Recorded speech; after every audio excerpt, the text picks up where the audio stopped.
heavy metal perspective. From Danzig to Death, to Dark Throne to Dr. Shrinker. Buckle up, things are about to get heavy.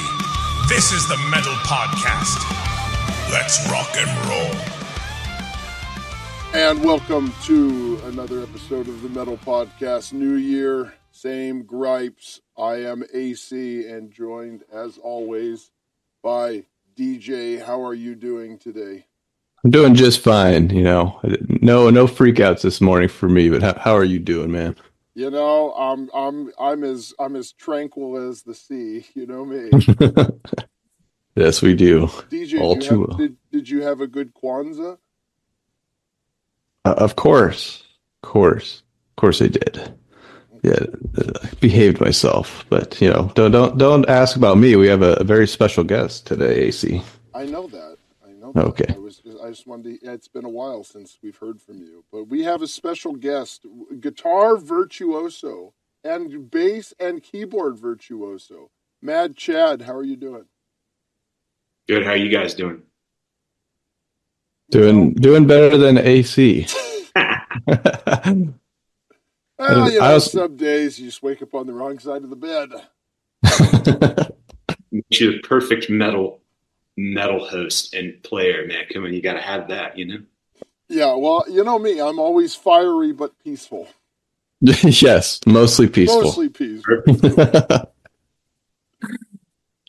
Well, that's too good. DJ, I'd like you to go first.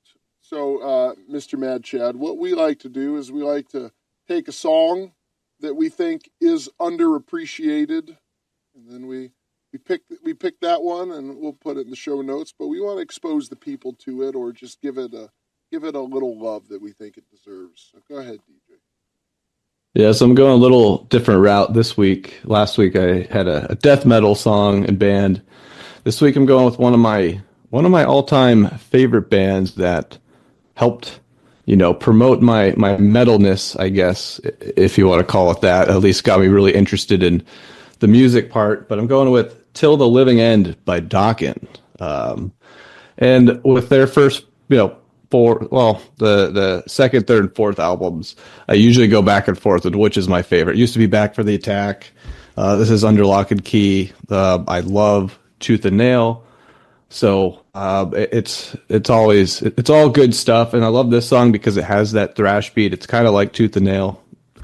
George Lynch is just a maestro on the guitar, one of my favorites. I know he's not technically, he's up there like greatest guitarist of all time, but there are others that are underappreciated. But I love this band. I think their talent is remarkable, and they're still going at it. At least Don Dokken's going at it still. But that's my song, one of my all-time favorites. I don't listen to him that much anymore, but I've certainly put in the hours of listening over the decades. So, well, I have something similar too. Something that was very formative in shaping my metalness. In fact, I would go as far as to say it is the band that defined my crossover. I have a Megadeth song. Oh, and one. Now I had to think about this. I'm like, okay, what is underappreciated for Megadeth? Because you pick. Oh, that's a good song. Yeah, I think a lot of stuff from that era. So my pick is Countdown to Extinction, and I think the album itself, it's kind of like So Far So Good So What, where at the time people liked it, but as time went on, no, people don't care about it as much. People still like Symphony of Destruction, Sweating Bullets, Skin of My Teeth, but I think the title track is a standout song on that record that doesn't get any love. Like when we did the whole episode going through their set list, I don't remember that song ever even being there. Like even on the Countdown to Extinction tour, I don't think they played that song. And I do think it is one of the best songs from that record. And that record is pretty low on my list for Megadeth albums that I like. But that is my second favorite song on that album, only behind Skin of My Teeth. But I think it's a way better song than Symphony of Destruction and Sweating Bullets. And I don't even think it had a music video. I don't think it had like single airplay, and it's the title track of the record. So, yeah, there's my pick, is Countdown to Extinction by Megadeth. Nice. Yeah, that's a good one. Nice. Very good. Right. What do you got for us, Mad Chad? All right. So I'll have to say, like, I started out pretty, like, in metal pretty hard, like, went straight to, Pantera, Megadeth, Metallica, all that stuff right from the get-go. But my first song I'll have to say for that is The Great Southern Trendkill from Pantera, because it's like it's never played, and it's a title track, and it's so heavy. It's so good. That record is, in my opinion, is really just raw, and it's got, it's overlooked by a lot of other excellent Pantera songs, but that one is, man, you put that one on, and it's another kind of heavy. It's like, literally, like it says, sandblast your skin. That shit is like, like it's so good. So I think that, it didn't get as much play as it should. It doesn't even have a star next to it, in like iTunes or anything like that.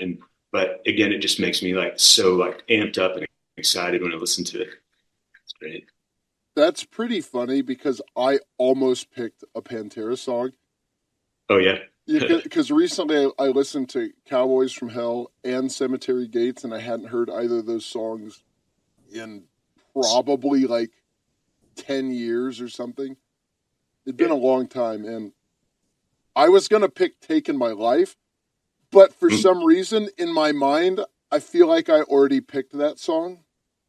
So I didn't want to pick a song I already picked. I feel like I'm really dating myself. Like, time to put Grandpa AC in the home. He can't even remember which songs he's picked. Yeah, that's something I would do. Yeah, but not because you forget things, but because, your IQ is, Hey, 5. hey. I told you I had an accident when I was younger. Oh, I'm sorry. Multiple. You told me. Sorry, you swore that to me in confidence. I didn't mean to tell the whole internet. But yeah, since you did ask me about my Kwanzaa, I did go to Vegas for New Year's. Yeah, and it was a little interesting. There was a quick little story that was kind of interest, I would guess, because we haven't talked about it too much. Was my wife and I, some guy was promoting like a club or whatever. It was like the Marquee Club at the Cosmo. It's like, oh yeah, you go in for free or whatever. I'm like, okay. We went to check it out, and then we're in the elevator, and my wife's like, I hope they don't play techno. And then we're in the elevator, you just hear doom, doom, doom, doom. Like they're probably gonna play techno or EDM. And we got in there. The cool part was it was a pool that was outside, and obviously it's Vegas, it's freezing. But they had all these heaters, so it was like being in the tropics. It was really hot and humid. But yeah, they were playing techno, and it I don't know if you guys have seen the Incredible Hulk from with Edward Norton. Yes. But there was a scene where like the government had to subdue him with these huge sound wave things. That's what it felt like we were at, and she hated it. So that's that was how my Kwanzaa was. I don't know if that's the right time. I don't think I even know what Kwanzaa is, but that was my New Year. I just forgot the one thing I knew you didn't celebrate. I just know it from The Simpsons, where it's a crazy Kwanzaa. Oh yeah, Krusty did say that. Just, yeah.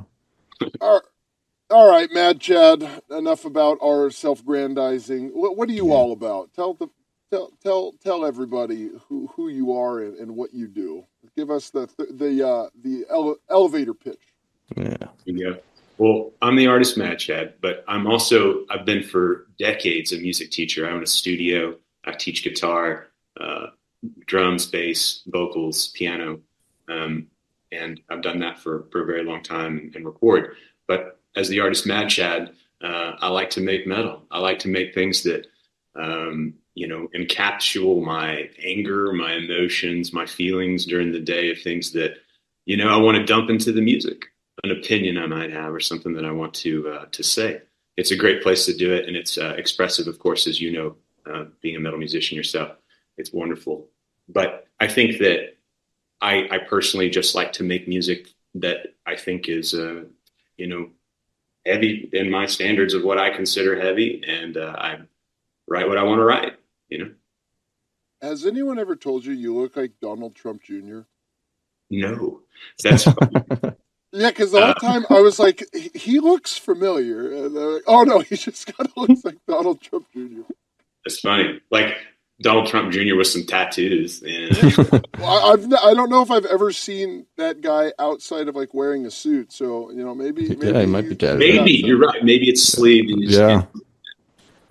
Yeah, I mean, he's probably like a professional at some point. So, like, maybe he just covers it up. There's your Halloween costume for next year. There you go. Yeah, nice. So, what have you been listening to lately? Oh man, I really I like Slaughter to Prevail's latest stuff. And listen to that quite a bit. And that's probably like a newer band. I really also on like a complete like flip side of things. I like to listen to a lot of older classical stuff too. I do have a classical degree. My bachelor in guitar is, and so I have a lot of that. Sometimes I listen to, but then like if I'm rocking out something new, like I like Killswitch's new singles and stuff out right now. Those are sick as well.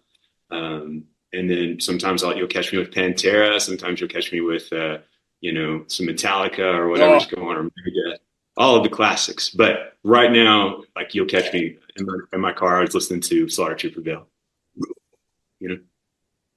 How do you feel about modern top 40? To be honest with you, some of it is... I want you to be honest. Okay, some of it is really like, I think the musicality is there. There's a lot of technicality. There's a lot of great things going on. But at the same time, some of the old school elements of metal are... Oh, no. I don't mean metal. I mean like specifically top 40, like pop. Oh, yeah. Okay. So, it is what it is. Like the top 40 is always like interesting. Do what now? I said, well, what is it? Because it is what it is. Well, what is it? That's so the question. What I mean is like people are going to seek out whatever culturally they think is cool, right? So people are going to sing about those things. And if it's something that, even if you don't think it's cool or something that's annoying, it can end up in a repetitive, annoying song, So that's kind of part of it. But at the same time, it is some sort of necessity for music. In my master's at Berkeley, we talked all about that. We had classes about the top 40. And it's like the elements of what's being used as a songwriter is really impressive. The amount of hooks and things and little things put into the songs is really there. But at the same time, there's a line here of, are you in it to write songs and make, money? Are you a business person in this? Or are you a pure songwriter and wanting to write upon your style and not sway or like, so much gray area there. But to me, it's an area where the majority of the world listens to music and finds something to listen to that they think is valuable. And sometimes it's hard personally to find value in it, but it's there sometimes, Well, and when you bring up the whole world listens to it. And I know a lot of top 40 in America is popular worldwide, but it's kind of weird for me to picture like the 1.7 billion or 1.4 billion in India and China listening to Taylor Swift. Right. But the chance of them, getting to Taylor Swift before, Slaughter to Prevail might be easier just because it's so popular and available, Right. But I'm just specifically talking about those two countries. Like, yeah. Oh, yeah. You go to like Europe, and then sure, I can see people listening to that stuff, but like places that are, I guess the PC term they use is the developing world. Just listening to this top 40, just like slop. It is so strange, like sometimes. I'll be on YouTube, watching something that whatever it is, but you'll see a video of somebody, maybe they're talking about a guitar or something, a review, and they're in another country, and you can tell just based upon the person. And then when you listen in the background, there'll be like American top 40 hits playing on the radio, or like stuff from the 90s and the 80s hits like playing back there. It's pretty cool to notice that. Well, and I think a lot of in those countries they do that because there is still there is a Western appeal. So right. It's less like oh yeah, I really dig this Ice Spice. Like, yeah, I hear you, Ping. Yeah, that's the good stuff. Yeah, Chow. Like, no, it's more just like, it's like, yeah, the Western idealism. Yeah, and this is what the Westerners are into. So I think it's less that they actually like it, and it's more that if they want to go to America and try to fit in, that's what they gotta do. You gotta pay your dues. You gotta listen to Lizzo. Oh man. Yeah. So do you write all your stuff? Do you guitar it and then keyboard, or the other way around? It just depends on the song project, but most of the time I'd say like out of 10 songs at random, 9 of them will be composed from guitar first. That's my main instrument. But like I do have all the elements can be. So let's say I start with a guitar riff. Like this morning I was practicing and I came up with a riff I thought was worthy of something, right? So I'll save that riff, with a little voice memo and use it for a later choice, turn it into if it's just a hook or it's a main riff or a chorus or a verse, whatever it is, and then grow it from there. I have my set tempos and all those different things that I use for the years and go from there and build the song format. And then I'll put the instrumentation over that. And sometimes the instrumentation, like I said, most of the time it's guitar, but the song can be written from drums. The song can be written from keyboard. The song can be written from vocals, or from bass even. But once I decide kind of a hook or an idea of like the main progression and the direction of that, the rest of it I kind of sketch out with usually the main instrument, but occasionally I will go to a second instrument at that point and build the instrumental. If I ever write a song like more like synthy song, I actually hum it.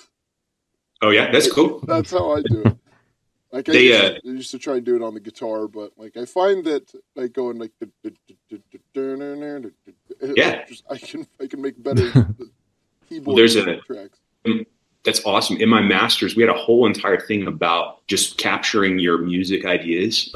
So it could be so crazy funny. You could be like in the elevator, in Las Vegas, and you got fucking something in your hand, and you got something else in your hand, and then your brain's like, hey, I got a great song idea, and you're like, uh-oh. And it's like, there's the phrase, badass keyboard is the song name. And then you're like, oh shit, I can't remember that. And you have to try to stop and write it all down, or like, la, la, la, la, la, la, la, right. So you remember it real quick. And I'm sure everybody in the elevator is like, what's wrong with you, bro? You're like, it's cool. I'm a musician. Chill out, but I'm not crazy. Yeah. But that's kind of, it was the scary voice in my head was telling me. You're like, okay, hold on guys. I got a metal song. Just let me get it out. Cause you're not going to like it. In the middle of the elevator. So yeah. I think that's wonderful. Every musician, when you create stuff, you got to have like this mad lab in your house or your home. And some musicians morph it into a professional studio at some point, but your mad lab is literally that, like the wrong shit hooked up the wrong way, but it makes a great sound in the end, and you're just like, I got an idea. And so you go in there and you make your thing, and then you're just able to remember what you did, and at least when you get to another level, you can use it. I love that kind of stuff. Yeah, John Bush of Armored Saint does that to come up with his lyrics. There's a funny one that he did where he was like, dance? No, it was last train home, and they're humming, and they're like, it sounds like, because they had listened to the song without the vocals, and they're like, it sounds like you're humming Last Train Home. He's like, well, I've never been on a train. So it just is part of the process. I get that. Yeah, they made fun of him for the ride with the freight line. Like, what does that even mean? Like, I don't know. I've never rode a train. Yeah, exactly.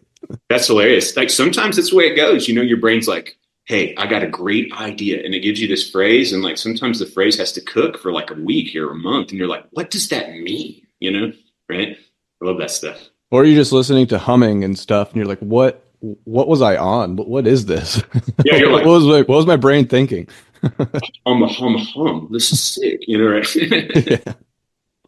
Do you remember that episode of The Simpsons? I don't remember the setup, but Homer needed money, but he had a dream that he invented something, and he's trying to see it, and they're like, no, you don't need to see it. You invented this. It's going to change the world. And then he wakes up and I've had that dream where I've wrote songs, and then I wake up and I'm like, oh, that was a good song. How did it go? Like, oh no, I don't remember anything. Yes. Yeah, no, there's times that I will wake up at like 3 a.m. out of dead sleep, and I will wake up and literally reach over and like hit the voicemail on my phone and be like, I got a song idea. I was in C minor and it goes like this, la la la la. And like the next morning, I'm like, what the fuck is this? You know, what was it? You know, right? $1 in the swear jar. Dang it! Sorry, guys. It's $2. You have to send it to the Buy Me a Coffee. You got it. Well, it is amazing now with technology that, you know, you used to have to write things down with a pen and paper, and now it's like, oh, I've got this. I do, but I can't read my own writing, so it doesn't really do that much. It doesn't do that. But now we can, you know, hum to your phone, and then it turns into a metal song. Yeah, or you get an ad for, hey, your humming isn't very good, so you go to this humming professional that could teach you how to hum better. $200 a month humming lessons. Yeah. Part of the process. Those work. Tuesday at 3, be there. I've got a spot. I'm telling you. You do seminars for humming. Yeah. Yeah. So I'm going down a specific road. DJ probably knows where I'm going with this, but I never do. Okay. Well, just fake it till you make it, DJ. Okay. DJ probably knows which road I'm going down. Yeah. See, there you go. Yeah, exactly. So one of our favorite artists on this show is a young lass named Ice Spice. You know, we're big fans. We love everything that she does, and she recently got booed off stage, to neither mine nor DJ's surprise. Now, she came out of nowhere, and DJ and I were very confused. Like, why this person who suspiciously looks like she has Down syndrome. Her lyrics are about as smart as someone with Down syndrome might write. And the music, it's nothing special. And this is like a person doing a world tour. And we listened to some of it. Now the music sounds, and I stand by this, the songs sound like they are AI generated. And the singing doesn't sound like the same singer on every song. So we are under the suspicion that this is AI completely. Like the music is AI. Do you know anything about Ice Spice? A little, and I know a little bit about the AI stuff too. Sure. So do you know the origins of Ice Spice as like a personality? I do not. So Ice Spice would just make TikToks twerking. That was it. Okay. Not like Ice Spice was the singer and just had this business plan of like, you know what, I got to stand out. And then just like, how about I twerk and then I can plug my music? No, the music was an afterthought to the twerking. So it was like, this person is popular for twerking. Let's give her a record deal. That's the story of Ice Spice. And like, just look up some of, not even the lyrics, just the song titles. It is. Was it Fat Butt Fart? Yeah, like that's a song. It's like Fat Fart 2 or something. It's like the weirdest. It's the weirdest stuff, and then you listen to the music, and I am convinced that it is all AI, because it's not a musician. It's some girl. She just twerks. And she was at what sports game? She was at a sports game, right, DJ? I think probably one of the NBA games. She was there with either a. Oh no, she was at the Super Bowl in Taylor Swift's suite. Okay, she was at the Super Bowl, and that was before she had with the little Orphan Annie wig on. Wig, yeah, she has an Orphan Annie wig, but she was at the Super Bowl with Taylor Swift before she had a record. Yeah. And then, so we suspect that it has to be AI. And then she comes on stage, and then she's just low energy, and the singing is terrible. And so she gets booed off stage.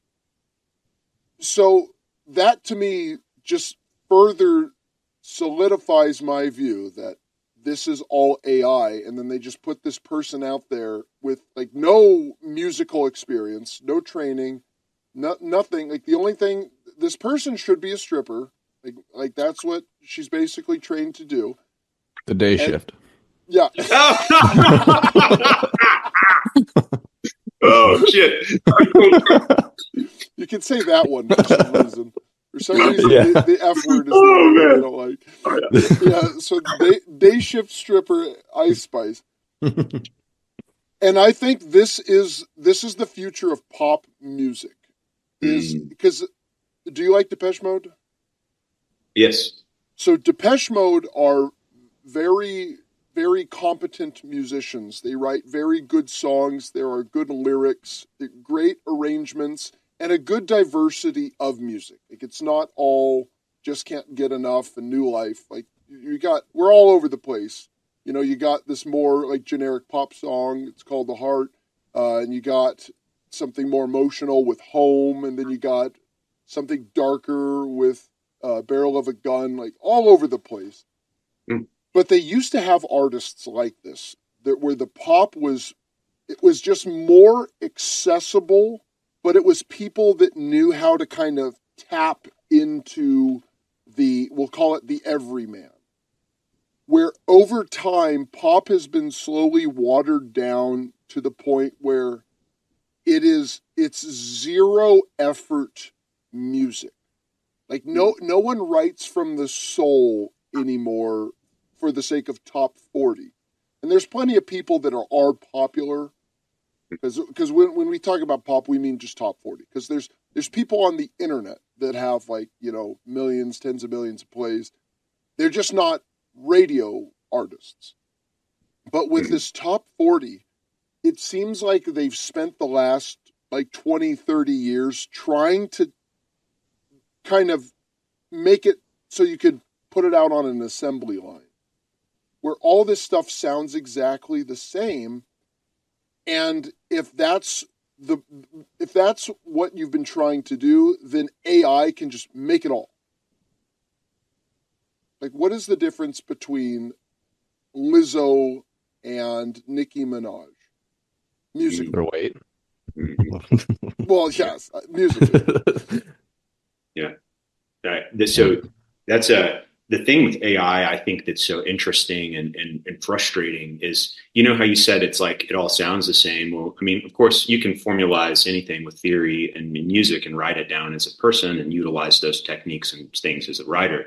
But with AI, what's so frustrating and I think terrible is there's two things that are happening that are really kind of problematic in the industry. One is really good AI programs, you know, can basically take your song and copy all your life's work of theory and effort and physical work as a musician, input that song into its database and spit out a song that is basically a deviated work of what you've done, and it's not yours anymore, and your thoughts and stuff can be somebody else, and you don't own the licensing to it. It's really bizarre.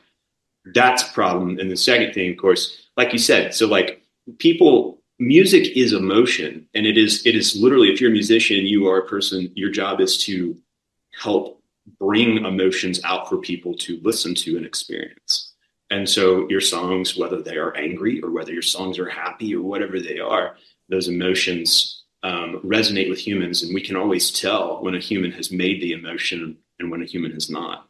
I think it's like a gift that we all have as humans to listen to music and go, that's a computer, or, you know, that's a human. And I mean, of course, there's little nuances we can tell, but that part of the humanization gives the emotion. And like you said, like she just walks out there, zero effort, like, you know, the way it's made, it's like that zero effort and all that stuff not only reflected in her live performance when she was booed off stage, like you said, but like there's no passion behind the music, so there's no passion behind the performance. But you got a song you want to write, you got something to say or something to play, then that's different, because from the get-go, you had something to say. Whether that's what people want to hear or not doesn't matter. You had something to say, so the energy's behind it. You have something to play, you know, working your butt off on something, whatever it is. You want to show the world what you've done, you're going to have energy behind that because it took so long to get it ready, you know? And so if a computer does it all and you didn't take any time to compose or practice any of it, you're going to tell them to play it live because they're not going to know because they didn't make it. Well, it also shows that that's not a musician too. Right. You're just a performer. Empty shell. Yeah. Oh, nice. Yeah. Speaking of empty shells, so a while back we reported on a story about Cardi B where she threw her microphone at an audience member and it crushed her face. I think it was a woman that she threw it at. But then months later, the video came out and she throws the microphone and the song and vocals keep going. And then it's interesting, before the show, I was kind of scrolling through my feed or whatever, and this video comes up of Cardi B on, I guess she spoke at one of the presidential rallies, and her teleprompter went out. So she just sat there for like a minute and a half. It was literally nothing to say. No, she literally couldn't do it. And then like after a minute, she's like, okay, so like, how are you guys doing? But they just sound, everyone in the audience just sounds so stupid. Unless they had a laugh track, but it was hard to watch. Like, I don't know. I don't necessarily, I don't hate seeing people fail, but it was I mean, I don't hate it. I love it. I love it. Like, people like that, I love seeing them fail. You send me the video link, please. I'd like to watch that in slow motion. Oh, I got you. That's it. Because the funny things about that, because we talked about this a long time ago with Motley Crue doing that, but with Motley Crue, they have the excuse of being in their 70s and having like their health ravaged from drugs. When like, how old is Cardi B? Early 30s, mid 30s? She cannot be old. Right. So there's no excuse for this. But the only excuse is that these people are they're not musicians. They're tokens. Cardi B is the equivalent of like Ronald McDonald. She's there. She's not selling you hamburgers. She's selling you butt dance and like other forms of like debauchery. And go ahead. I was going to say, like you're saying completely, it's like that. The thing too that separates them is like if you're a real musician, no matter what you are, like you're going to be constantly making music. Like if people around you are like, dude, stop singing. If you're a singer, like, dude, you sing all the time. Your guitar player, like, dude, put that down. Like, I want to talk to you. Right? Like, and these people clearly aren't, I guess, not doing those things, like practicing their craft. Well, their craft is the butt shaking. That's their actual craft. Like that's their passion. Like that's their calling in life. Like the music is an afterthought. Because when we did our very early episode on the origins of Rihanna, and just, do you know the origin of Rihanna? I know who she is, but I don't know her origins. It is the weirdest story. So her and a few friends decide to start a musical group when they had no songs and no training. And before they had any songs, some guy, some bigwig producer happens to see her when he's on vacation and then brings her up for some kind of audition and then gives her a record deal, despite having no songs and no training. It is the weirdest story. And then just some time after that, she has a #1 record. It's weird. Because, like, when we talked about Laurel Canyon and all those artists, they had #1 records the years they came out. And that's not unheard of. Like, Van Halen, how many records did Van Halen 1 sell the first year? Because, I mean, that album ended, it's like 15 million sales. I know it went platinum the first year. But that used to be a thing. Like, stadium rock bands, like, their albums sold a lot the year they came out. But those bands used to play for a long time before they got their record deal. But these people, it's like, do you know how the New York Times bestseller list works? Describe it. So it's not like record sales. Like it sold this many, so they put it on the New York Times bestseller list. It's like a predetermined list where, let's say Cardi B writes her book, butt shaking, a Cardi B story or something, whatever, it would be put on the New York Times bestseller list before it comes out. Mm. It's kind of like what they want to be the books for people to read. And that's how these artists are. Like, they're guaranteed to have, well, because it's not record sales anymore, because no one buys records, but it's like 10 million Spotify plays in a month. Like, that's their guarantee. Like, with like people like Bad Bunny, like within like 5 months of starting their music career, they have a number one record. It's very, very strange stuff. Because you got guys. Go ahead. You know what I think is interesting? You say that some of these people with those, like, you streaming, like, so for streaming, it's so much more to go gold or platinum than it used to be. Like, the number of streams, right? It's just ridiculous. So if you think about that with AI and stuff, there's got to be some sort of possible, like, not so official number of streams. Like, if you see someone who's got 1 billion streams or like 100 million, like, come on. Like, if I left 400 computers on 24/7. Like, I don't understand how you reach that number, right? Well, there was a story that we covered where there was a guy who made a bunch of AI songs. He started his own fake record label, and he got a bunch of bots to play his songs over and over, and he made millions of dollars off of it. Yeah. And it was kind of interesting because he basically got, I want to say, sued for fraud. But it was, I don't remember exactly what it was. But I have no reason to believe that these record companies aren't doing the same thing. Because let's say you put out, you find like, some rapper, Lil Machine Gun Kill Your Face or something, whatever their names are. And now we're in 1994. You're not guaranteed to have everyone buy those records. Let's say you're a record company, you're really invested in a Little Machine Gun Kill Your Face, and he sells 11,000 copies, which is not good. So that's a failure. But now it goes straight to streaming.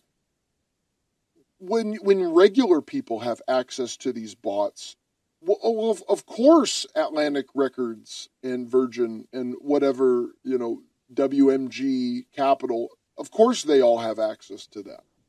So if you want to promote Ice Spice, because that's what it's all about. It's all about that algorithm. So you just have the bots that are just cycling through all these songs. And then now, like, what's number one on Spotify? Oh, Ice Spice, Butt Fart 2, or whatever that song is called. It's so saturated. Yucky. Ugh. Yeah, and then you got like regular people, and then we were looking at, was Crocus have 200,000 plays a month? Oh yeah. Yeah, like there's like people that have like careers that span 5 decades that are like nose to the grindstone, and then you got these buffoons that come out, and I was really just trying to think, like, what is notable about any of these people? So I'll name 2 artists that I don't like, but they are what they are. Lady Gaga and Alicia Keys. You can listen to them and you can identify, okay, these are actual musicians. Like Lady Gaga and Alicia Keys can play instruments, they can sing. But when you look at these other top 40 people, there is nothing. When you look at old pop, a good era of pop is the early 2000s. When you have like the punk pop, like Blink-182, Sum 41, a lot of that emo stuff. I hated that stuff when it came out. Like, it was so lame, and it's so low T, and like, where's your aggression, guys? I look back on it now and I'm like, man, I miss that stuff. Like, man, I love me some Alien Ant Farm movies. You wish that was the problem now. I do wish that was the problem. Right. We had it so good. Yeah, it's like saying, like, man, the radiator's busted in my house. It won't go below 72 degrees, but now the house is on fire. It's like, man, I sure miss that 72 degrees instead of that, whatever, 300, 400, 500. I don't know how hot a burning house actually gets. Hotter than 72. But we used to have, like, cheesy pop used to be made by people. And now, like, if it's not made by an AI, it's made by a committee. And then it's not at a certain point. So everything we're saying is notes on a scale. Like the inflection that you use, you know, maybe someone, do you have perfect pitch? I have really good relative pitch. Okay, but would you be able to discern what key we're speaking in? I don't know about speaking, but that's that's what I mean. But like, there's probably someone out there that could be like, yeah, you're speaking in like D minor or something, right? You're like, whoa. Yeah. So there used to be something like everything is some kind of note musically, right? And then now, is it even music at that point? Because it's notes. There are instruments, but if I were to like bang on coffee cups and go like dee dee dee dee dee dee dee dee dee dee dee dee, it's notes, but would you say they're songs? And I think that's kind of where we're getting to, where it's a product, but is it music? Like, we're getting real philosophical about this. It's like a low quality. You know, you've gone to such a quantity of product that it's low quality now. You know, like they're just like, who's the next, you know, $100 million I can make? Who's the next like thing I can crank out this and make money? I like how you said there's a committee involved, and that is so true. Some teams of writers, you know, will write songs like that, and there's a lot of money to be had on the table, and that's why they're doing that and a lot of different things. But at the same time, it's like, I think that sometimes that's necessary and there's nothing wrong with that. But if a whole group of people write a whole song or whole record for you, like, I feel like the emotion disconnection is definitely missing, you know, right? That's what, like, when you listen to any artist you love, as we all know, like Dave Mustaine, you know, in Megadeth, we were talking about him earlier. Like, he's so fucking cool. He's so cool. Sorry. He's awesome. You know, say it again. Dave Mustaine is really cool. He's an awesome person. He has such good, like, character, such good writing, and you're attracted to that, you know, and you want to know more about it, and you believe him. You understand, like, when he says stuff, you're like, oh yeah, you're real. There's no question. Yeah, he writes what he's passionate about. And you listen to a Megadeth song, and then you can just identify that's a Megadeth song. Mm-hmm. Like, it's not like you hear it and you're like Dave, what are you doing? Like, that's not Megadeth. With a lot of these people, and when you say it's so low quality, a good comparison is food at the grocery store that the ingredients aren't food. It's something, it's like high fructose corn syrup, like bleached flour, yellow 40, blue 1, and it's all these chemicals, partially hydrogenated oils, and it gets to the point where you're just like, is this food? Mm. And I think that's where we're at with music, with top 40 specifically, because it has some ingredients in it. Like, there's nothing at the grocery store that's just like you can eat it and it's completely undigestible food. Like, it's 100% chemicals that are just, it's not like it's flavored lead paint and they call it like protein shake.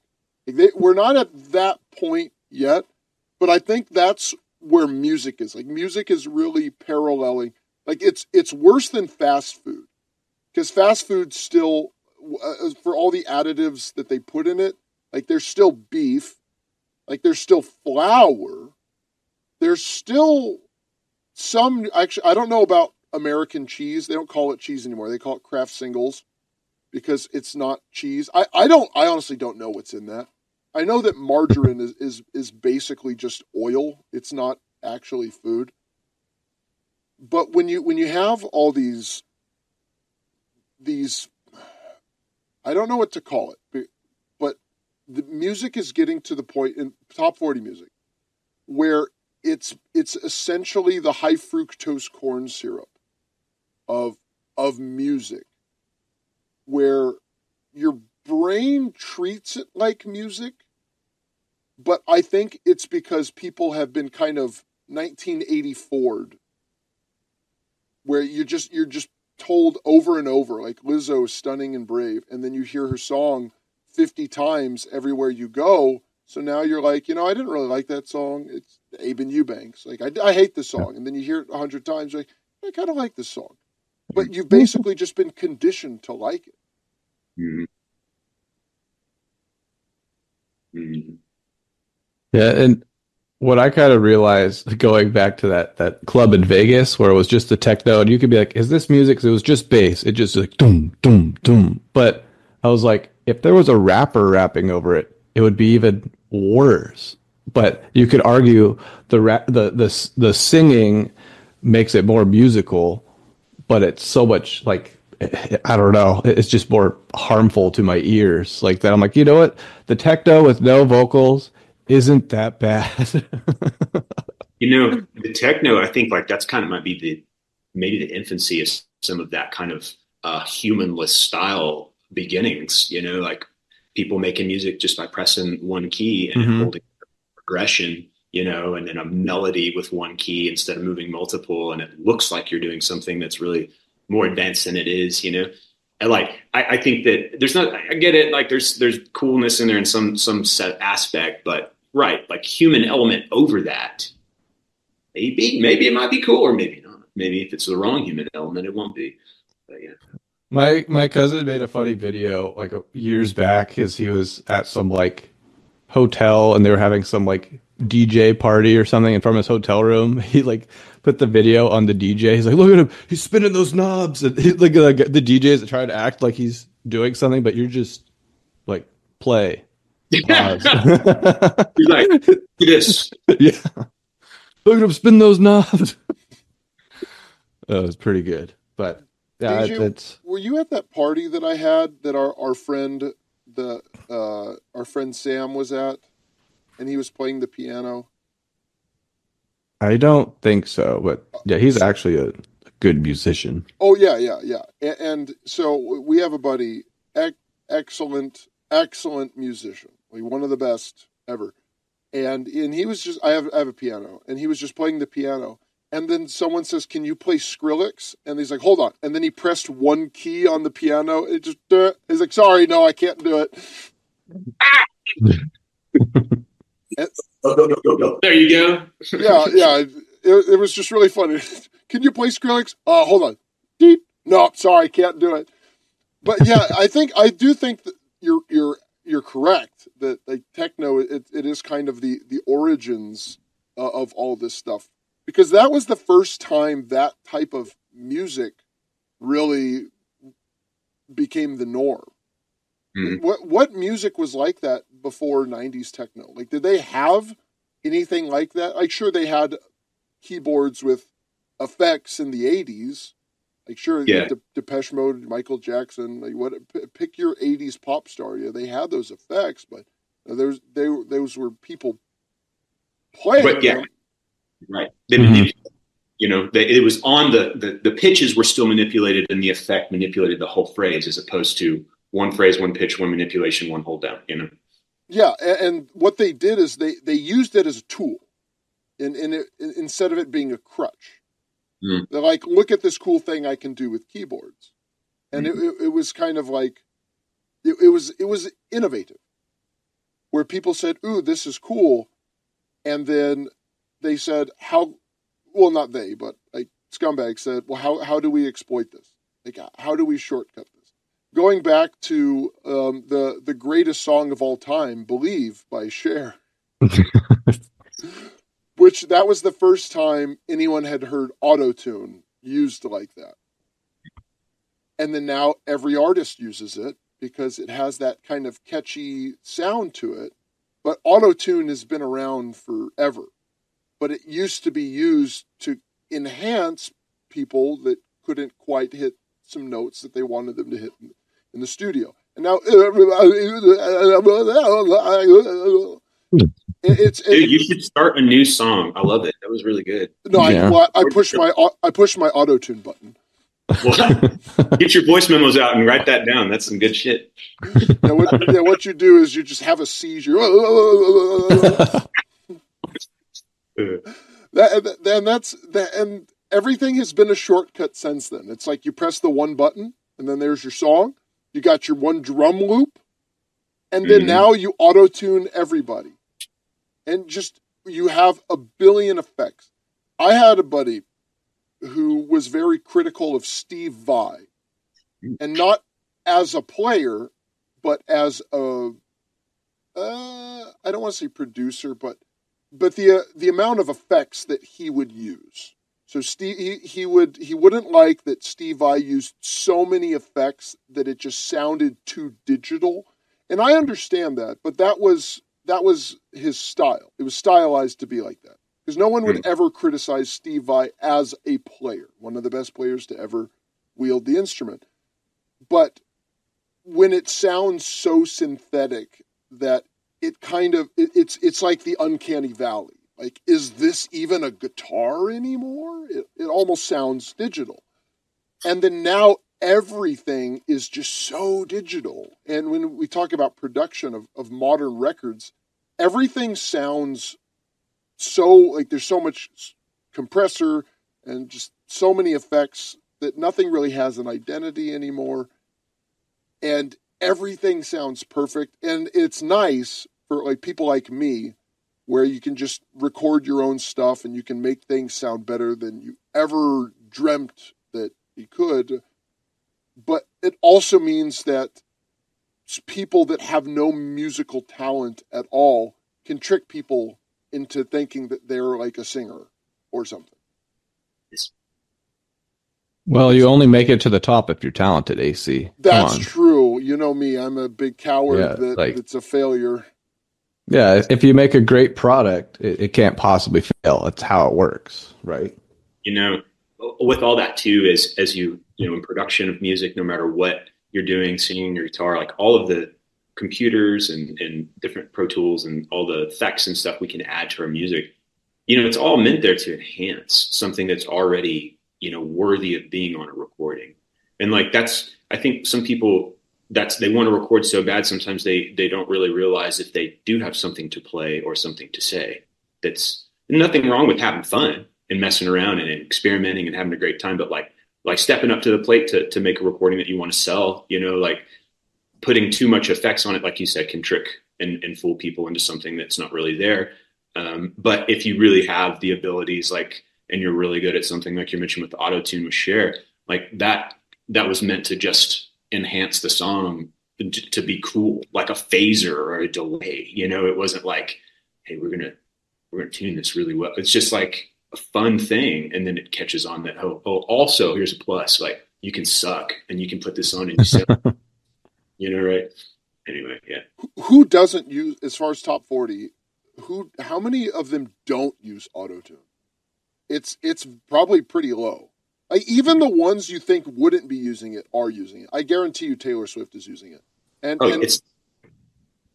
Taylor Swift can sing, and she's using it. But now you take people that can't sing, and then they're all using it.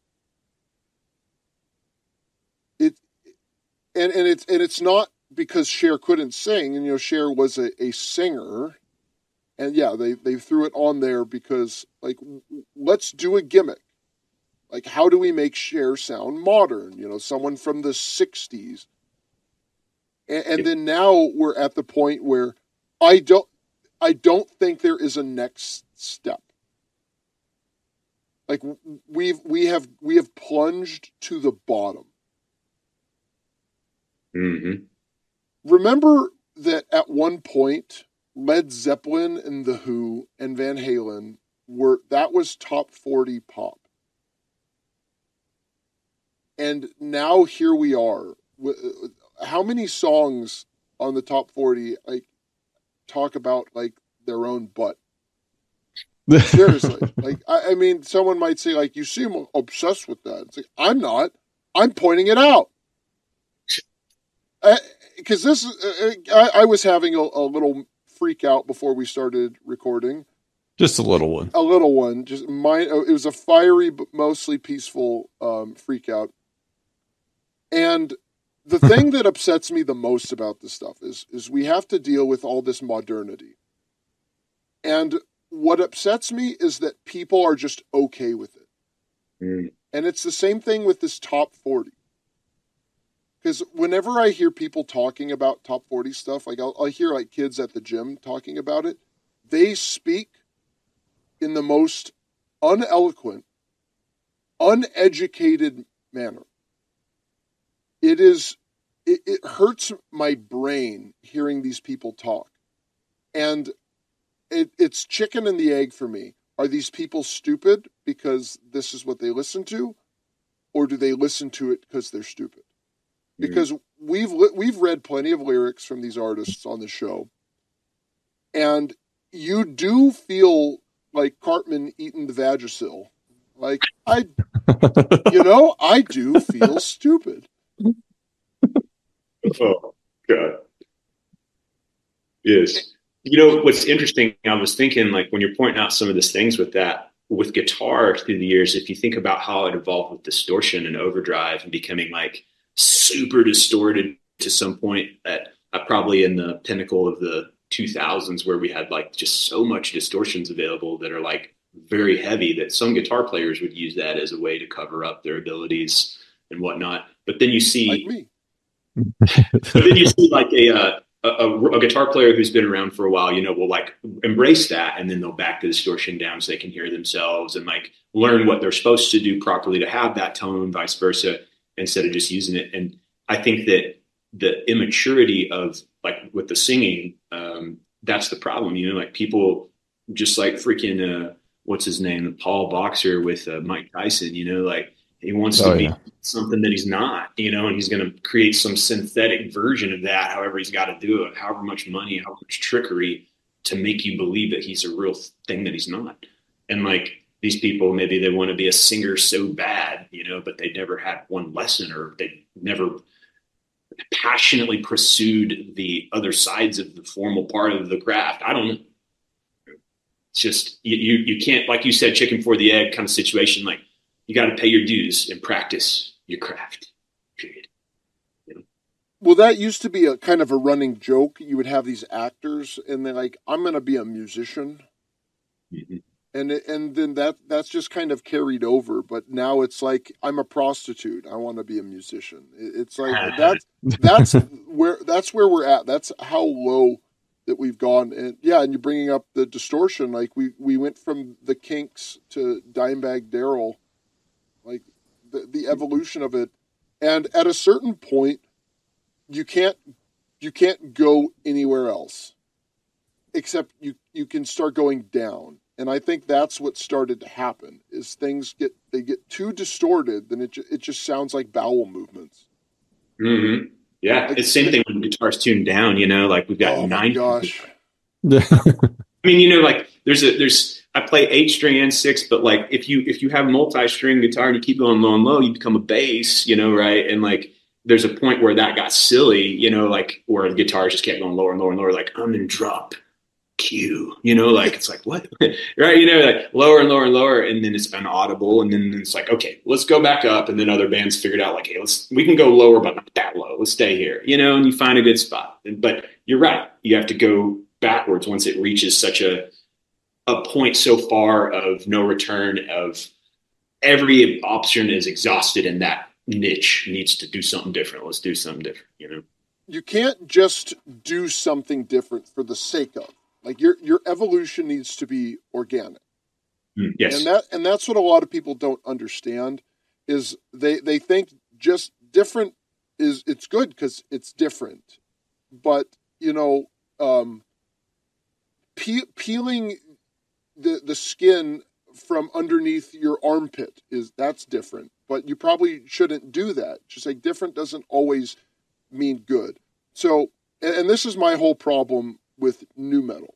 And And I think I want to talk about this on our next episode. I found this list. It was like top 10 like best Metallica songs, and it exemplifies why I hate Metallica.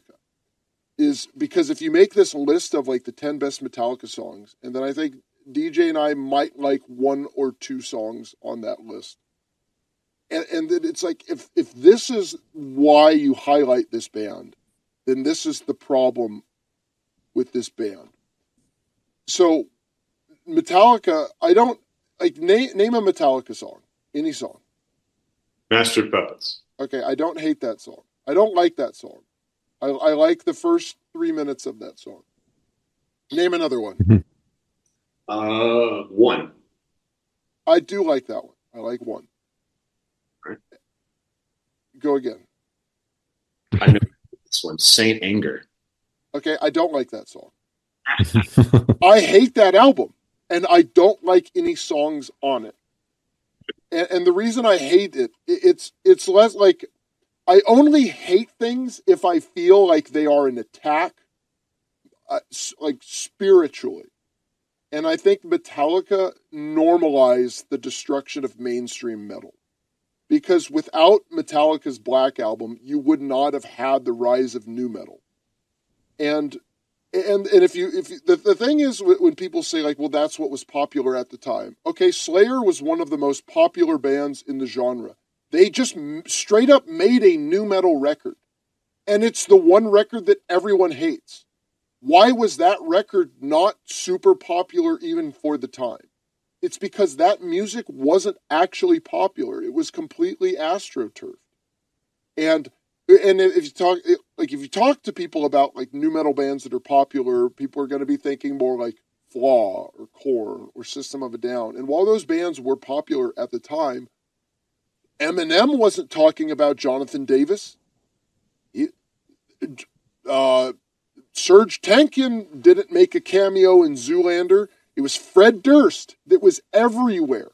That was your face of nu metal, and that didn't exist without Metallica's Black Album. And that album normalized this kind of, well, metal is not what it was. Let's change it. Well, and it's something different. It's different, but different doesn't mean good. And this different gave things that shouldn't have been success at the expense of things that should have stayed successful. And that's kind of the story of Megadeth in the 90s. It's like, well, let's chase that success. Like, look at all this stuff that's successful. Hey, we're copying the trends. Why isn't it working? Like, we have the brand name and we have the musical talent and we're doing what's popular currently. Why isn't it working? It's not working because it's not actually popular. This is what they put on people, and they tell everyone it's popular. And that's kind of the story of top 40 pop. And then you put this stuff on people. Like Ice Spice is a popular rapper. Well, now that could be you. You know, you're a low IQ troglodyte. And if Ice Spice is popular, you could be popular too. You use all the effects in the world to cover up all your shortcomings. You can use all these loops to make your music and your drumming. Heck, anyone can do it, except only a certain people do it.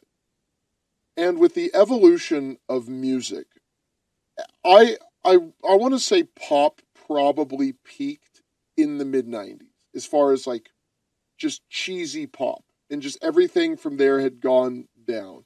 Because emo was popular for a brief window, but it didn't dominate the airwaves like European like techno or whatever, or like, you know, like rap. Rap is the top of the charts, and rap and country I think are the two most polarizing genres.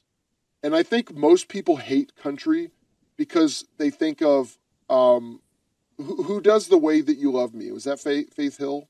Or is that Leanne Rimes? If the way you love me. I think Isn't that Leanne Rimes? It might be Leanne Rimes. It's one of those. It was a young girl. But that to me is like, that's not a country song. That's just like, you listen to it, it's just a pop song. And that's kind of what country became. And I think that's when country became really popular.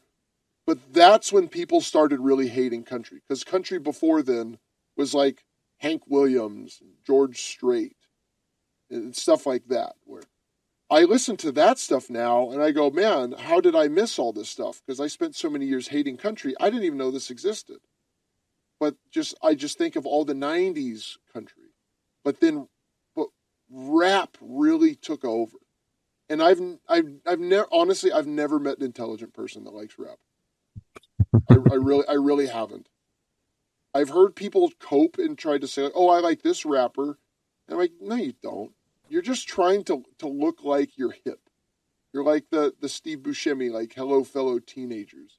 Like, hello, I like rap too. Like, people, when I hear metal guys say they like rap, I'm like, dude, this is like a Christian person saying I love ISIS. It's like a level of it's a level of pathetic that I don't know how you can try to justify this, because rap replaced rock. It did. And rock is more kids are wearing Van Halen shirts now than like Bad Bunny shirts. They may not know what Van Halen is, but they know it's like a cooler thing. Like, oh, I heard that Van Halen song on my grandpa's 8-track. That was cool. Where pop cannot evolve. It just can't. Like, where do you think pop can go next, with all the modern conveniences that they use to make it? Where do you, Berkeley master, think it's going to go next? I think it's going to go all AI. I think that record companies are greedy, and I think that they want 100% of the rights. And if AI can generate 100% of those rights for them to make the same amount of money, because people don't care whether it was made by AI or not, I think they're going to pursue that. I think that will be probably the epitome of how bad it will get when it's all made by a computer and people are still consuming it. But I think that they'll put a face to it, and the face will have to learn what the computer did, and then you'll really see the fakeness of it. Written by a computer, performed by a human. We literally said the exact same thing on the show. Oh, really? Yeah. You know, the one thing, Right. the one thing that, I don't know if interesting is the right word, but a lot of these bands, I mean, I'm sure you see it in Mad Chat, but everyone be like, you know, with the cost of touring these days, you know, and having, you know, a 5-piece band traveling with all this stuff. Now, what, Ice Spice just needs a computer and like, what else do you need? A handler? Yeah, like that too. But it just seems like the industry is forcing out anyone who's actually playing an instrument, because bringing drums on an airplane or renting out a van for a couple months, I mean, that's gonna, and then you got issues with what is it, Live Nation or Ticketmaster, with everyone complaining about, you know, all these fees. It costs $100 to park. I mean, I got to see King Diamond for free, you know, thank you, Andy LaRock, but, you know, I had to pay $50 for parking. Like, that was more than the ticket. Like, even if I purchased a ticket, that was more. Like, you're going to pay more for parking? But it just, I don't know. I guess you have to pay for parking no matter what, but at the same time, if you're a band, especially a hard rock band, metal band, like Category 7, with John Bush, that supergroup had to cancel their tour because they didn't get enough pre-sales to end up touring after they just released their first album. So it's like that they're trying to make new music, but it's a little tougher when there's actually costs involved, and, you know, it's not even balancing their home and work life. And a lot of these guys probably do have to have separate jobs. I mean, unfortunately, it's great that you're a teacher, but I doubt you're able to make money selling records as your only, and I'm sure you're good enough that you should be able to. Like, that's the world we want to live in.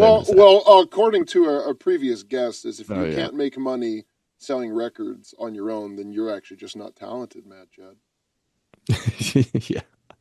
Well, You say like with the human interaction, even live, like here's something I noticed, in the last 4 or 5 years that when I play, like, I'm old school, I play a tube amp and I have 4x12 cabinets. And like, that's just the way I like to play. And I'm loud and I don't really care about whatever anyone else thinks. So when I do that, what I find interesting is that sometimes it's difficult for the sound of the venue to adjust for that because they're so used to things being like plugged in direct with a computer amp or a Kemper or something of that nature, right? And so it's like, put an SM57 on it, and they're just, it's like so foreign. Like, what do you mean?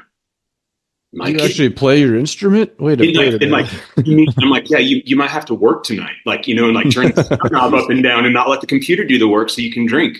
How about that? Right? And so that's kind of like, I don't know, it's kind of an interesting thing there where people you can see are just trying to let computers do more and more and more for them there in all areas of it. But it is crazy what the cost, you're talking about out there. It is expensive to do anything. Production of music costs so much to do, like any record, whether you do it yourself and purchase all the equipment and the knowledge to do it and the time, or you pay some producer or someone to take it to another level. It costs money to produce music and people want it for free.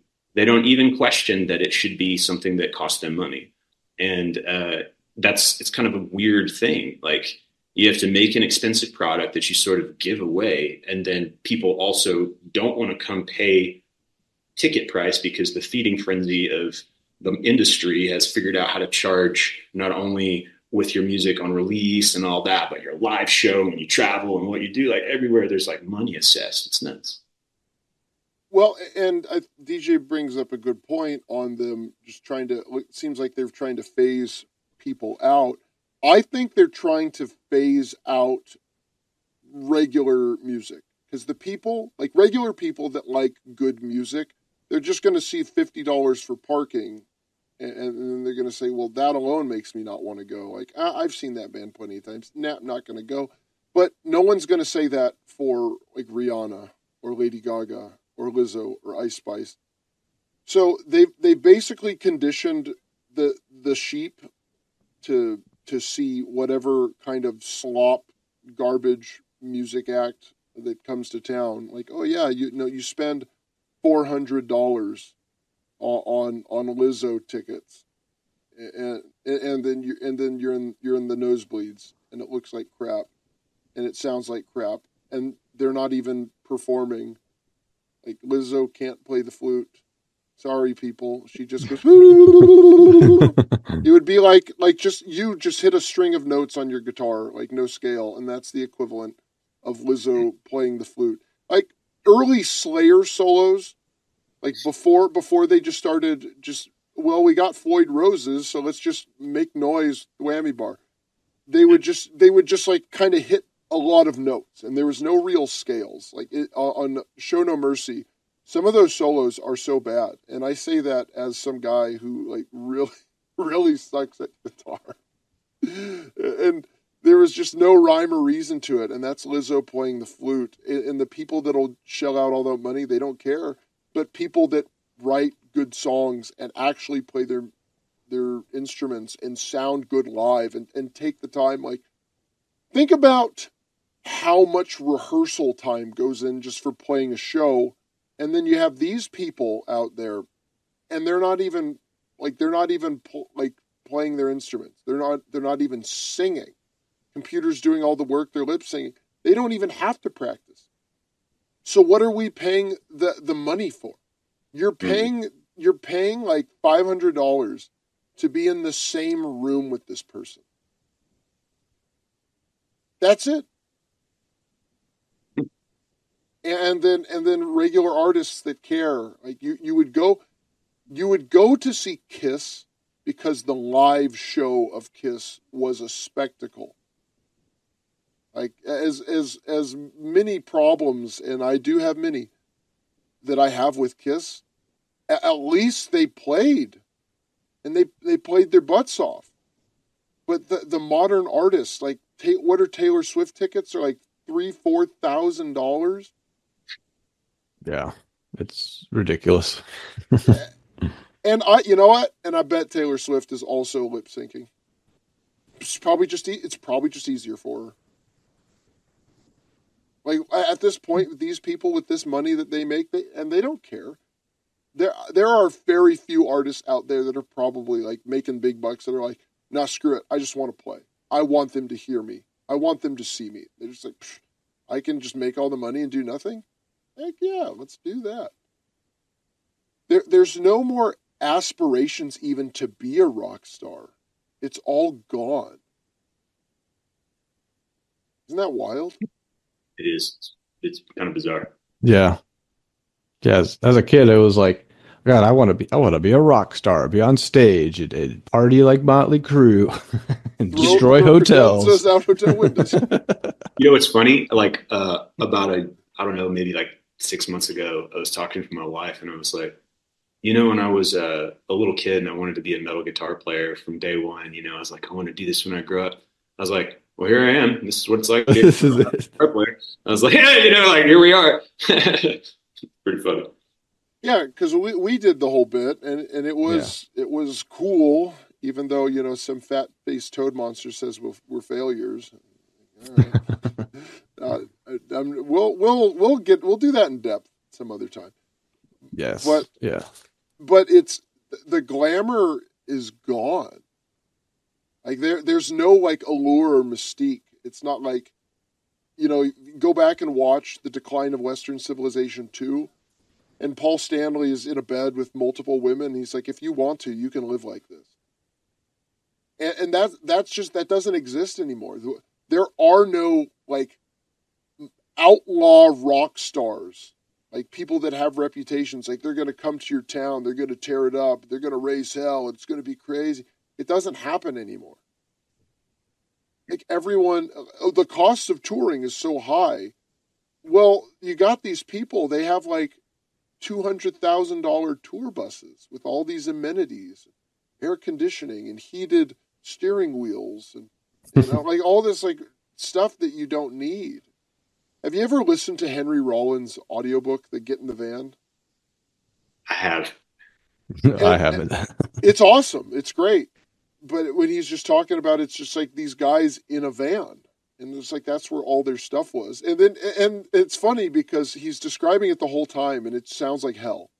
And it is like they go days without bathing, people spit on them. And I think a lot of that was the audience that they were catering to. Yeah. And I've said this for years, like punks are stupid. They like really are the most knuckle draggiest of all the genre fans.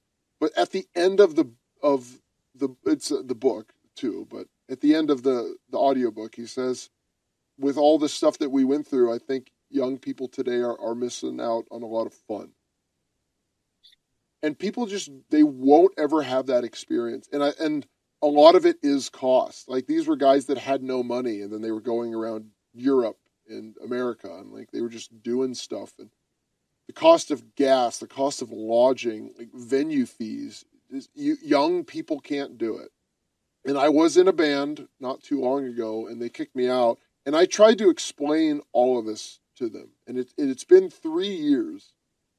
And they are in the exact same spot that they were in when I tried to warn them, this is what you need to do to get out. And then they kicked me out because they thought I didn't have the right attitude. Because they thought it was 1983. Like, no. Gotta believe. Yeah, you just got to believe. You'll go out, you'll hit the pavement, you'll staple some flyers to the telephone poles, and then, you know, we'll put on the shows, and then everyone will like us, and success will follow. Except back then, like, Bay Area thrash, it was literally like 10 bands.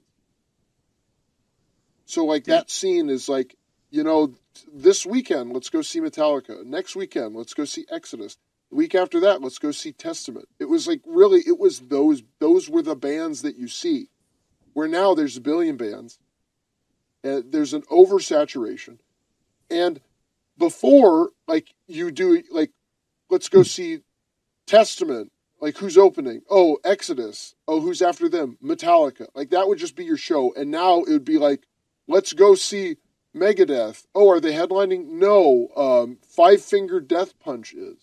So you don't even have bands in genre. It's like the only thing that links them is, well, their guitars are distorted. Like, what? Oh, come on, what more do you want?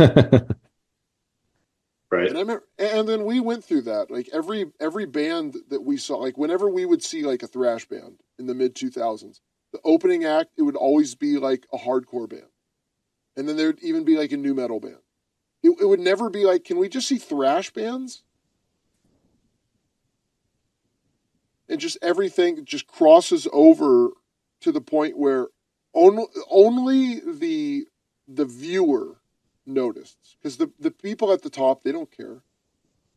Like, there are people at Capitol Records that have signed whatever your favorite metal band is. They're making money off of Ice Spice or whatever. Like Lady Gaga, that's their bread and butter. They don't care about the band that you like. That's just extra income. Like, to them, it's like they treat these bands like someone treats a rental property. Like, if nothing breaks, like, yeah, hey, I'll just keep collecting that rent. But if something goes bad, whatever, I'll just sell the property, but someone lives there. Well, you know what? They're getting evicted. Like, they just don't care. Yeah, you nailed that. That's an excellent analogy. And that's the state of music. And people, I think smart enough people notice this, but the people that are making these companies money, like, they don't even care. And it's weird, because we had that guy on, and he was talking about, he was a football coach at a high school, and he played Pantera for his students, and they're like, "Oh, this is cool," but they never heard of it. They never even thought about it. It didn't come on their algorithm on their, Spotify or whatever. You got to listen to the Ice Spice. That's the correct. You're not cool if you don't listen to that. Come on, we all know that. Especially for aggressive sports. Exactly. I mean, it makes me angry. Yeah. Fuck yeah. I mean, excuse me. Come on, man. Soap from my mouth. That's $4. $4. Gee whiz. Yep. It's making it rain. Heck yeah. We'll take it. We'll send it to Ice Spice. That's yeah. Yeah. It's just nuts, man. It's just it is oversaturated. You absolutely nailed it, and I love that rental property analogy so much. That's good. Yeah. Oh yeah. You feel free to use that, because that's how they treat it. Because they don't need these metal bands. Like, we are the reason that those bands make money.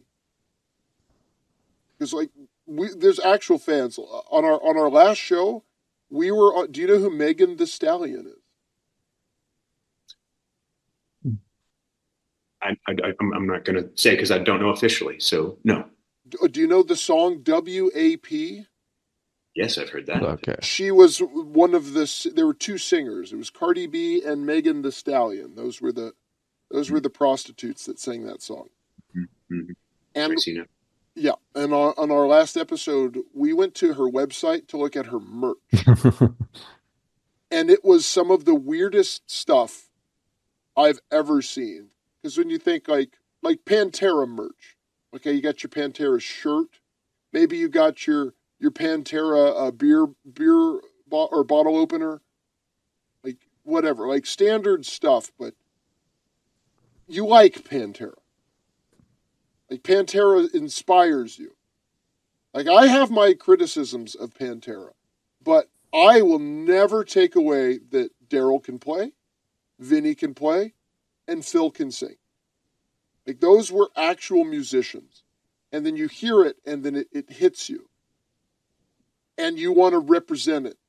And then people see your Pantera shirt, and then you talk to them about Pantera. What conversations start from having a shirt with Megan Thee Stallion coming out of an egg covered in oil? Yeah, it literally was bizarre. Yes. Like what's that? KSI, that guy on YouTube. Did you see his video lately that came out? That was crazy too. I only know that he does boxing. Oh no, you need to. He was like has like a YouTube video that he released, a music video that's pretty cool. Y'all should check it out. It'd be great for the show. Oh gosh, he's a black guy, right? Yeah. Okay, Yeah. yeah. Okay, that is the guy I'm thinking of. Yeah, he does like YouTuber boxing. And the internet, like when he released that, like just was mean for like a month to him. The whole internet. Oh, that sounds good. Yes, I think you will enjoy. Okay, I'm looking for DJ. Write that down. I wrote it down. I Yeah, always crafty pen and paper. Yeah, yes, because it's weird, weird merch, and I've never seen anyone out in public wearing a Megan Thee Stallion shirt. Like I literally see more Motorhead shirts than top 40 artist shirts. And it's a weird state of affairs that the music world is in, because you have these people and they make all this money and they have all this net worth somehow. And I don't know how they made their wealth. That's the thing that's so weird, because they don't write their own songs. They don't produce their own records. Like literally, you have 30 people producing a top 40 artist album now. How many records have you put out? 5. How many total producers on all your 5 records? 2. Okay, imagine if you put out 5 records and there was a total of 150 producers on it. Yeah, it's nuts. How do you justify that? Yeah, it's not your music anymore, right? But how do they have all this money? Because you would have these rock stars, like Dave Mustaine has a good amount of wealth. Like he's not like out there buying Greenland and the Panama Canal, but he has decent wealth because he wrote all these songs and he produced all his records. So he has pretty good back end from that. So how do these people that aren't writing their songs, that aren't producing their records, how do they have this net worth? Because you look at their merch, who's buying their merch? Mm-hmm. There was a story I saw recently of like for rappers talking about how all the jewelry is rented, and all the cars are rented, all the videos and stuff, and like for real, like every single bit of it, and some of the bigger names, not every artist, but a lot of them, it's all rented and it's not real. And then same thing with, I think that what probably is happening with some of these people is that they get on a record deal of some sorts, and the record company knows, like, they have to pay back their initial, like, basically a loan. It's like, hey, here's $1 million.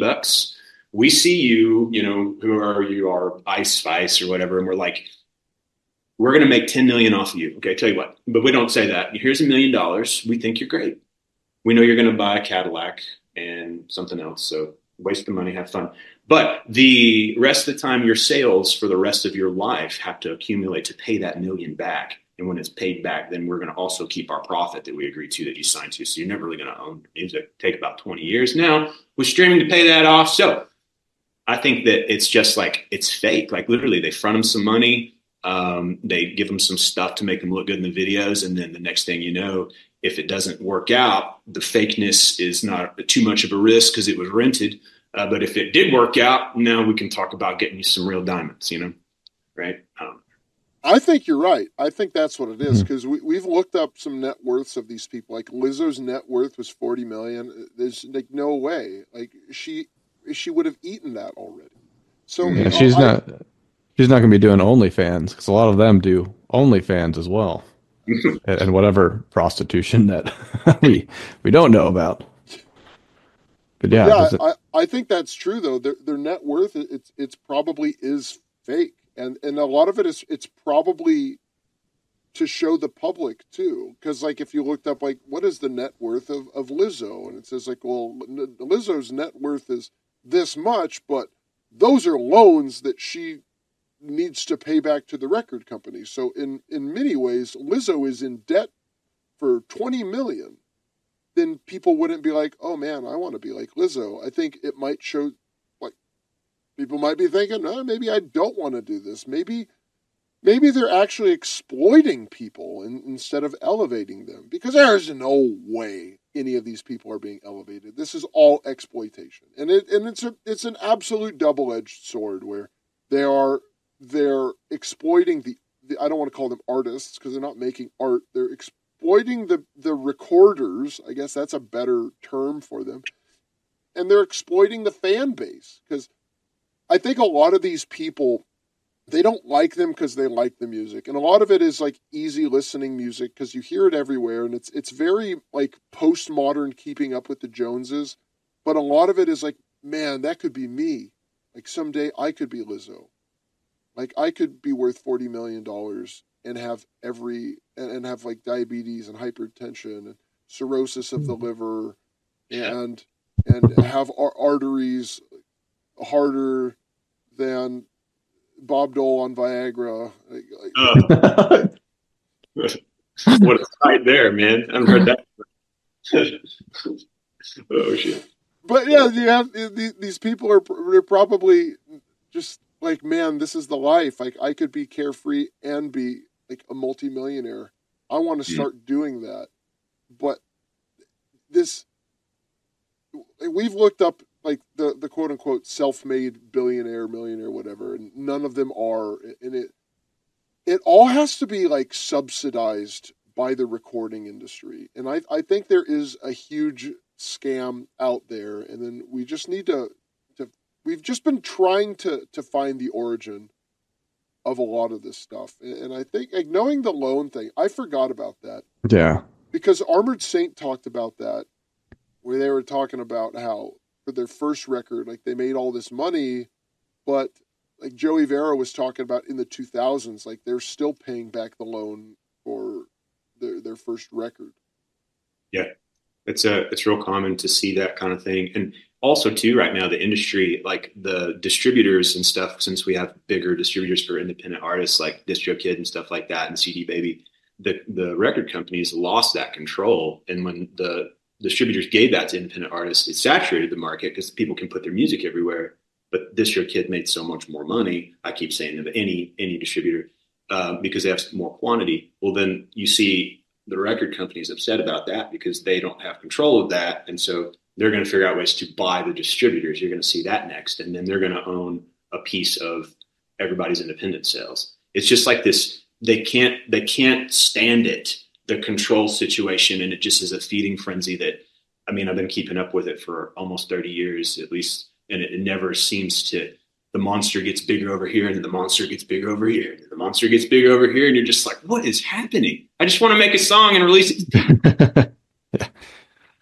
Well, and that just shows that it is about control. It's more about control than profits, because if it was some kind of like, you know, Monday Night Wars thing, like we're gonna battle, like, oh, you think you can do better than me? Oh yeah, well, I'm gonna out blah blah blah. No, these people need to control everything. That's what it is. Because if they control everything, then they can curate what you listen to. Mm-hmm. Because again, like it's easier to create Ice Spice than Dave Mustaine. You cannot teach someone to be a talented songwriter. You can teach someone how scales and music theory work. You can teach someone how to play an instrument. But a good example that I have is Alexi Laiho from Children of Bodom. Excellent guitar player. Terrible songwriter. Go back and listen to those songs. It is really primitive songwriting. A lot of it is really open E. A lot of it is like few notes, few chords, really simple stuff. And I think you get a lot of people like that they hear, I want to play like, you know, Dimebag Darrell. I want to play like Marty Friedman. I want to play like KK Downing or whatever. And they don't learn how to actually write a song. So when you would have these songwriters, your Dave Mustaine, your Steve Harris, Lemmy, whatever, pick your guy that's like, that's the band, like right there. They're not even one in a million. They're like 1 in 100 million. And you don't need that anymore because you can AI everything. And then when you have these distros that are for independent artists, well, those are people that are actually making music. And then the record company's like, well, hold on, you can't be putting out regular music. No. We're in charge of what music gets out there. And if you're going to put regular music out there, then we're going to profit off of it. That's how it works. It is an absolute racket. Mm. And the thing that we talked about is, the band The Archies? Yes. That, I think, is the future of music. You're going to find someone, like, I don't know if they're attractive. Ice Spice is super ugly. But you're going to find someone, we'll say, like, sexual. Because, like, we are getting, like, real primitive, like, in the lizard brain aspects of people. You're going to find someone that's willing to debase themselves, and you just, AI, here's your songs, here's your drugs, here's your money. Now you're going to go out and do this thing for us. And then you don't have to worry about, like, are they going to fly off the deep end? Are they going to get too savvy? Like, let's say, like the story with Bad Boy Records. Say you strike me as a fan of P. Diddy lifestyle, not music.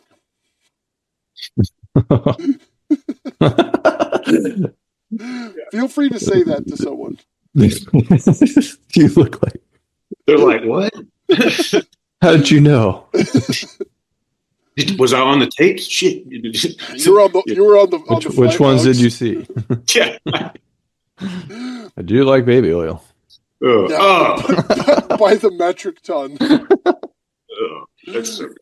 But there was a story that one of the associates of early Bad Boy Records, he said that Diddy wanted to find people that weren't talented because talented people knew that they could go anywhere else. So you would sign an untalented artist, recorder, and you would do all the work for them, and then you would control all aspects of them. And that was a worry they had with Notorious B.I.G. because he was at the top of his game, and he wanted to get away from Bad Boy Records. And shortly after that, he was killed. Now, we don't need...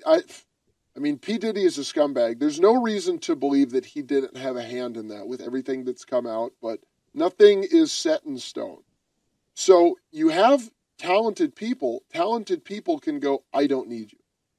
You have untalented people, and then they're going to say, well, I do need you. So in the future, you're going to have these producers that are going to AI music it up, and they're probably going to have, like, pretty good tools. They'll have, like, an AI, like, create me a singer that sounds like Luther Vandross mixed with Keith Sweat. And then there'll be something like that. It's like kind of a soul singer, but he's kind of like crappy. Kind of sounds like a black Bob Dylan.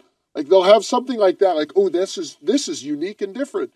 And then the music will sound like everything else. And then they'll just get some guy who was like an aspiring model.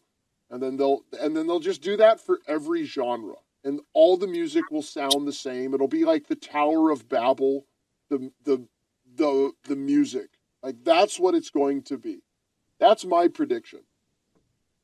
Until it all implodes. Because this isn't sustainable. Because eventually people will catch on, like, this is all the same. Like, you can trick them now. Because this new top 40, it's still pretty recent. Like, it's in the last, like, 10 years, I'd say that all this stuff is kind of melded together.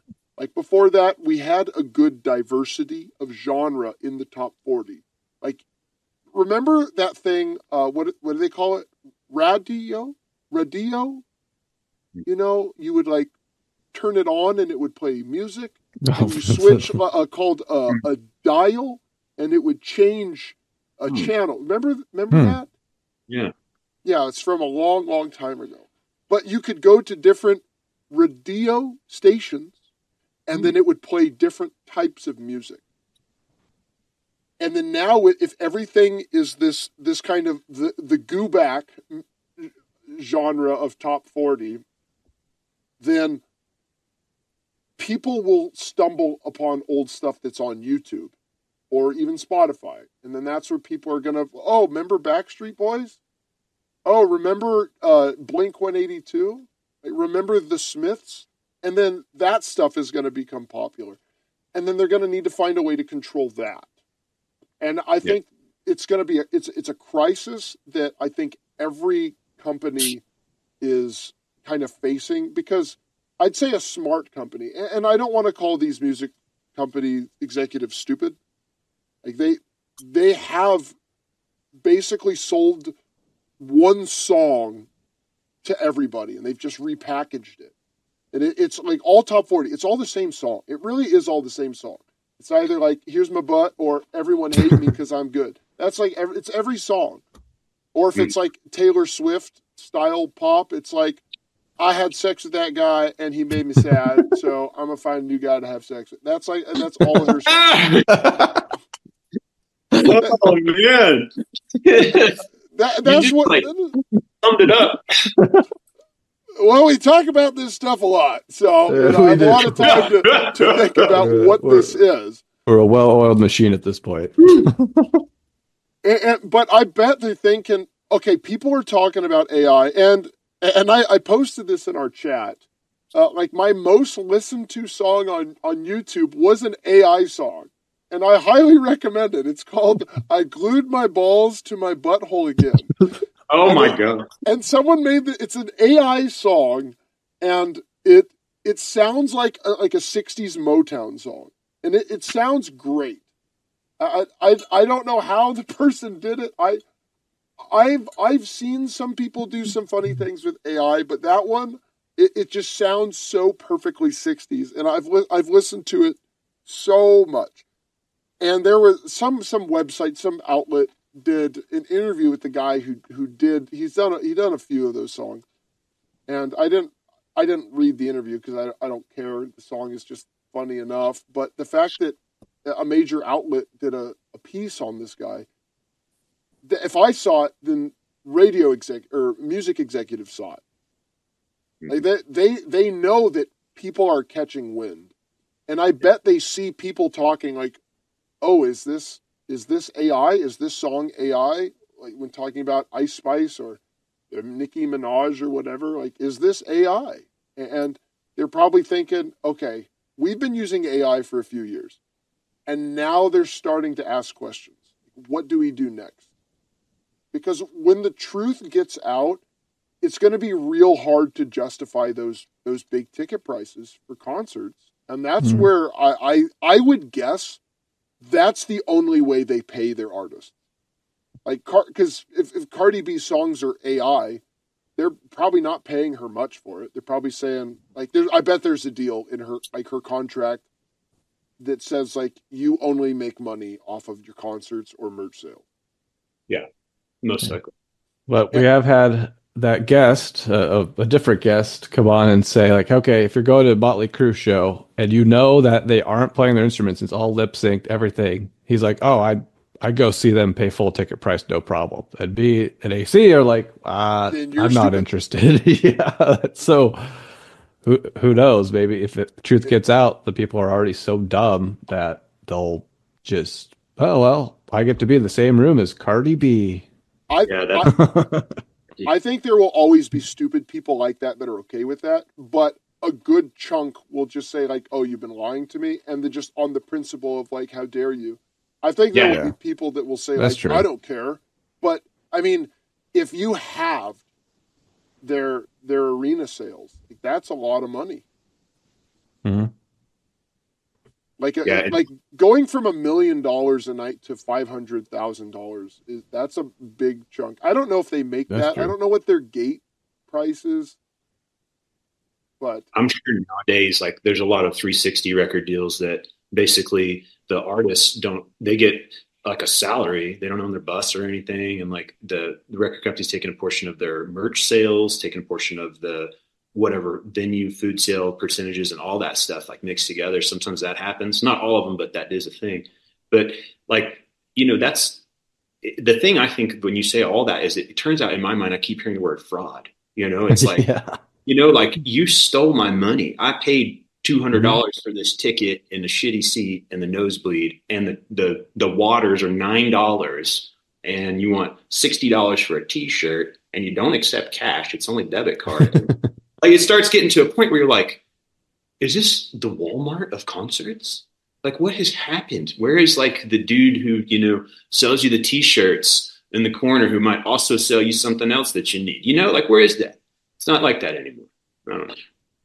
Well, I think fraud is a good word to use it, because like you're charging me this much money and like the artist isn't even playing their song into a real song. Like it's a weird meta level. Like this is like the Matrix, where you have someone lip syncing to a computer program. That's the weirdest aspect of this, because it's one thing, Motley Crue recorded those songs. Mm-hmm. Yeah. But this is someone pretending to sing something that a computer made. That's what's so weird about all of this, is that you have people paying money for something that like a fake product. Like, imagine buying like a steak. Again, okay, another Matrix analogy. Like, the only scene I remember from that movie, other than like the bullet dodging, was when the guy was eating the steak, and he's like, "It tastes so real, like you wouldn't know," and that's what people are paying for. Mm.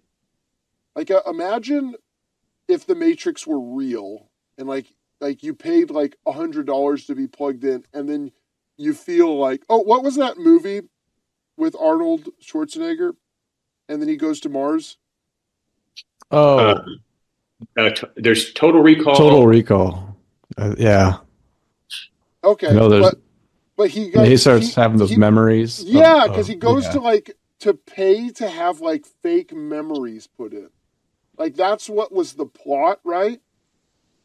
And then, like, something went wrong. I don't know. But it's like that. Like, imagine you're paying to taste of like a food that you're not actually like ingesting. You're not getting any nutrients for. That's what this all feels like to me. Is that you're paying top dollar for something. It's not like real stuff. And that's when it gets like, well, like an MP3 is so compressed that you're not actually hearing the raw sound. Like, shut up. I cannot tell the difference between a WAV and an MP3 unless like I'm autistically sitting in a silent room with like top of the line headphones, and I can tell one is less scratchy than the other. But that's not what we're talking about. We're talking about like fake songs that people are paying like hundreds to thousands of dollars. And I bet you they're even probably doing that with Taylor Swift. Like Taylor Swift songs, like We Will Never Get Back Together or whatever. You can't tell me an AI cannot make better versions of that song. Yeah, it's funny. Yeah, and I bet the next Taylor Swift album that they're working on right now, which we're looking forward to. Which we are looking forward to. We love Taylor I want to hear it at the mall and everywhere I go. Jim. Autographed copy for your display. No, your background for your your video. Yeah. Once we get that figured out. You should. Yeah, and then with all the work, like 30 producers, and it's just going to be people trying to engineer the best possible sounding AI song. Like that's the future. This is have the AI Music Awards. Oh, there you go. That would be a good sketch. For real. That would be the least fake sounding song. I think Cardi B wins by throwing the microphone. That could be the live music award for AI. Best lip syncing performance goes. Yeah, that's what it would be. Okay. Cardi B for smacking someone with a microphone. Oh my God, y'all! I didn't know it was like being recorded. That bitch run her mouth, and I just ain't having it. And then I just just smack a bit with a microphone. Thanks for the award, y'all. On God. DJ, write that down. There's the short. There you go. Perfect. Yeah, and I wonder, will they roll with it and be in on the joke? Or like, what happens when it all gets exposed? Because it's going to happen one day. Some producer is inevitably going to be pushed out, and then he's going to say, "Listen, I was one of those guys working on Iggy Azalea's album, and like she was busy doing OnlyFans, and then we were just AIing all her songs. So yeah, and here's how we all did it." And they do it for everyone else. They use all the they'll be like, it's going to be like the Epstein flight logs. Like it's going to be here's all the artists that use AI. Like here's the ones that are lip syncing live. Like here's the ones that are actually singing, because some of them are. I would guess a few of them probably are like still performing it. Like a lot of it is low energy, but like Cardi B, we know that she's lip singing. It's not just that one time. It's like, what a weird coincidence if it would be the one time she's lip syncing is the time that she throws a microphone at someone. Gosh, what are the odds? Yeah. Well, that's the one time, because that's the one time you wouldn't be a problem to get caught or anything, so that's the one time for sure. Yeah, exactly. The one time. I never assault my audience members. So when I do, I am lip syncing. And I make sure to use a microphone with a really heavy battery. That's all this brain on it. It doesn't even have a battery. It's just full of lead for maximum damage. It's like that's right. It doesn't even need a battery. My bad. Yeah. It's like they have those fake weights that are like made of foam. They have fake microphones that are made of like osmium. They're just like 50 pounds aerodynamic smacking to people. Sound guy was like, "Listen, from all the feedback issues, I made you this, right?" And they're like, "What is it?" It's like, "It's a microphone full of lead. Throw it at someone," right? Like, and bam, there you go. Problem solved. Yeah, and you don't need to worry. Like, everything will sound perfect. Don't worry about it. You can stand any part of the stage. You can face the speakers. No one will know. Climb on them. Do that thing, where that acrobatic where you climb up the side for the show and stand in front of the speaker. It'll still work. Did you see the video? Do you know Nude Dragons? Nude Dragons. I'm going to have to check that out, though. No. So Nude Dragons it's an anagram for Soundgarden, and it's the name they use because they don't have Chris Cornell anymore. Okay. So it's basically all the members of Soundgarden without Chris Cornell. And then they got this singer. It's this like, it's basically like the rock version of Lizzo. It's like this fat black lady. And she tried to do the Chris Cornell crowd surfing, but she was too heavy that they all just dropped her, and she just hit the ground trying to crowd surf. It was, what it was like? It was like that scene from the Ghostbusters remake where the black lady tried to like crowd surf, and then they all got out of the way, and she just hit the ground. That's like, it's funny, but like when I was a teenager, I went and saw here, and I'm from Lubbock. And we had at our fair park in this like Coliseum, there's like a rail that goes around the floor in like a square. And it's about, if you stand on the handrail and the wall, it's probably about 15 foot, 12 foot down. It's pretty far. And this dude, like that concert, stood up on the rail, like he's going to jump and show everybody. And he jumped and everybody just moved out of the way. He just right on the floor, and everyone was like, "Oh," like it was so bad. But he got up, shook it off. Champ.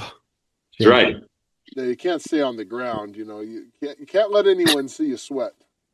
Unless you passed out, So. Yeah. Well, even if you're passed out, you got to will your way to consciousness. You don't want to be embarrassed. There's a lot of good stuff. See, there's plenty of joy to be had. Yeah, the top 40 stuff. It is really fascinating to me because where do you go next? And it is all. I would say that most of it is AI now, and it's probably been AI for some time, because we're all just we're getting to use AI now. Yeah. Like I saw some guy, he had some tool. It was like an AI for mastering, and I thought, it's like, that's what you should use AI for, like something that can like keep it from being scratchy or muddy sounding. AI should be a tool, but everyone uses it as a crutch. And I don't live in fear of AI. I know there's some people that are like, oh, it's going to take over our lives. Like, oh, the Terminator. It's like, no, AI sucks now. Like, spell check is AI. Like, we've always had AI, and now it's just the talk of the town. But it's the talk of the town for us, because we're behind what the people in power have. Like, they get first dibs at everything. So I'd say probably for the last 6 years, it's probably been pretty AI heavy. And I think that's why, if you go to the top 40, it's like 5 artists are on the top 40. And it's probably because they just crank it out, and you don't need to worry about getting a bunch of one-hit wonders. Like, I would say the 90s was probably the heaviest time for one-hit wonders. And then you would just do that trying to find the next big thing. Where now, we'll just find a few people, we'll AI them, and then they'll keep the secret, and we'll just keep that going. And we can gatekeep the industry. We just won't let in anybody that is deemed a threat, or will blab or something. And I think that's why these last few years, it's been so heavy on the same artist. And then now we're seeing the AI, and then they want us to be thinking, what if they start doing AI for the mainstream music? As if they haven't been doing it this whole time. Yeah, probably makes sense, because technology does that. It's always available to those who have the means and the money to get it first. And it's a big secret kind of thing like that in the beginning. It's it's only a matter of time. I think there might even be AI controlling the AI. Like, so what I mean is, no, I mean, it sounds nuts, but like, I get it. Songwriting, right? there's an AI that analyzes the song as a record, like all of them, like as a whole. So there's one that writes individual things and zooms in and says what to do. But then there's another one that says, now collectively make these into something that sounds like a record. I don't know. Well, that's probably what the 30 producers on an album actually do. They have the guy that's good at this type of AI thing, the one that's good at this and this and this, and you probably have people you probably have programmers writing their own scripts, because AI, it does what it's programmed to do.